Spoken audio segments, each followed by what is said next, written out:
Hello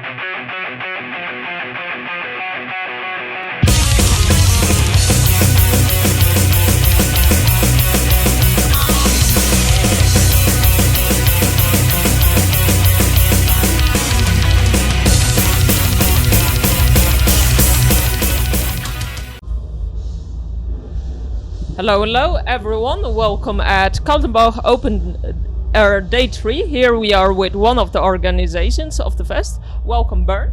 Hello, nice to meet you, hello. Can you introduce with the slogan your festival and yourself?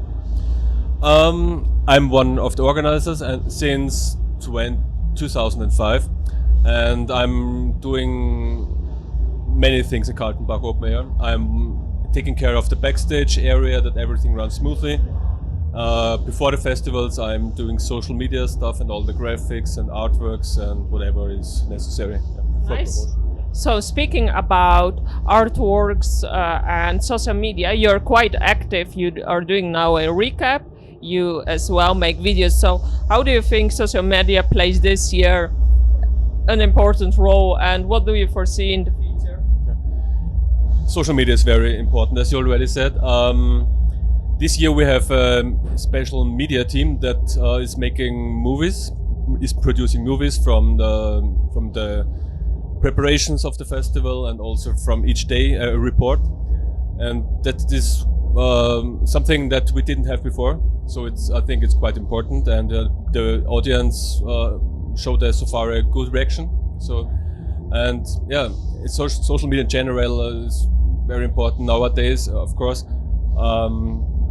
But yeah, we're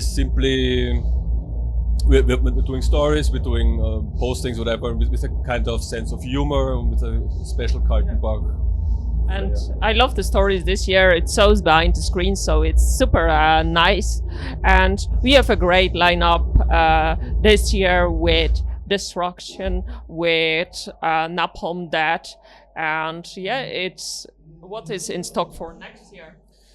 For next year, we don't have any plans yet. We're only focusing on this year's edition, and afterwards, as soon everything is done and finished, then we concentrate on next year.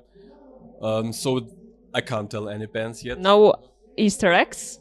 So follow Kaltenbach Open Air to be first to know what's happening. So what do you think should be next year? What improvements do you want to take learnings from this year? Yeah, I think in comparison to last year, we already had many things that we improved.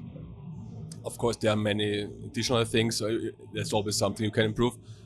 But right now, I didn't get any negative feedback or something. The only feedback we got is that regarding the plastic cups, that we should focus more on using the recyclable cups. And this is something we would like to improve next year. Because of course for us it's also very important for the nature, to keep the nature clean, all this stuff, and to reduce the amount of plastic. That is something we can surely improve.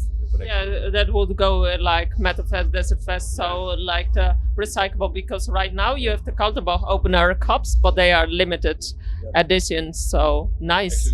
Actually then editions, it's 1,000 pieces of cups, so it's quite a lot, but we simply wanted to try how people accept the cups, and but this is definitely something we can improve maybe. And did they accept the cups or not yet? Partly, yeah, it depends. Some bought cups, others stick to the normal plastic cups, but yeah, that's something we want to improve. And I think for you it's a local fest as well, warehousing, so it's a bit different. And the organization, yeah, we are starting already in autumn, so like September, October, with the first booking process, with the first signings and already starting to collect some ideas, which bands, which kind of styles, thrash metal, black metal, death metal. We rather focus on extreme metal genre. but already starting in autumn with the booking process, as I already said, and afterwards, step by step, the promotion is coming up and all the stuff. So then the first online, and then the printed stuff, the posters, flyers, tickets, other stuff, and of course social media promotion. Let's do something random. What's the weirdest thing you have witnessed on a festival, on a gig, concert? Here on Kaltenbach or in general? In general. General. Here at Kaltenbach. I can tell a story maybe from here, from Kaltenbach. It was back in 2008. We had a large, well-known black metal band, and they had some very special wishes, and I needed to get some Q-tips for them, and Sorry, again, what? Q-tips, some for cleaning the ears. They wanted this, and also they wanted some lemon balls for us catering and stuff. That's a very special wishes. So but that's always the case, that bands have very special needs. But yeah, we can of course we try to organize what we can, but sometimes there's things we say no, that's not possible, and and the bands also. Did you find this lemon balls? No, we didn't bring them lemon balls, and they accepted also to. It's a weird request to find them somewhere. I never had them. If you had them, tell us how it tasted. Which band you liked in this audition? Yesterday, the show of Borknagar has been my favorite. This is also a band I like since the 90s. Obscura were nice, and on the first day, Destroyer 666 and Bewitched were great. Hellripper. So I'm rather into black, speed, whatever metal. I'm totally something else. I'm more to thrash, heavy metal. So, but it's nice to have like this different genres, and that's very great. And speaking about bands, I know you can't say, but what band would you like to book for in the future?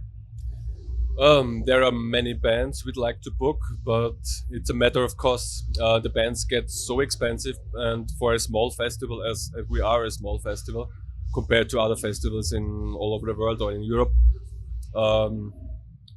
we can't afford to book them bands, all bands we like, of course. For my taste, of course, bands, black metal bands like MAIr or Emperor would be great here to have here. But of course, it's not affordable. They are far too expensive.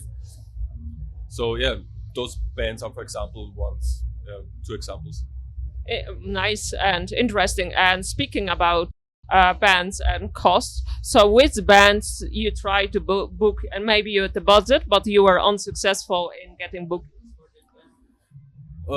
Usually we only contact bands or get in contact with the bookers or booking agencies of the bands. We know that we can afford them. They are within our budget. So I think we didn't have a band that cancelled or that said no, because it's all, we always find a solution somehow, so it's always possible. But we only ask bands that we know they are affordable. Great. And let's ask a final question about the location. It's nice with the Styrian Mountains and so on, and it really adds to the festival, to the extreme metal genre. But then I'm wondering, how do you organize the campings and as well accommodation for bands and so on, as it is a bit remote? So how do you organize this? Fortunately, all the local people here from Spital am Semmering are totally they're helping us in any way. So we need to the hotels, all the bands are sleeping or hosted in various villages around, because in Spital am Semmering there are only a few hotels. So specific that you want to thank? Any hotel you want? All of them, but Hirschenhof, Gesselbauer in the next village, and even up on the mountain in Sporthotel Semmering, we have a lot of bands that stay there. And And it's always, of course, a lot of effort for the transportation and stuff, but it's everything is doable. Nice. So with this, everything is doable. We are ending the interview. Thank you so much, Bernd, for the chat. And I'm giving you the microphone for the last words. Thank you for the interview. No worries. And see you next time on Kaltenbach Open Air. And simply keep get up to date with social media channels on our website, so you are always aware of what is going on. Thank you very much. Support Kaltenbach Open Air. Grab your ticket for next year and see you. Bye bye. Thank you. Bye bye.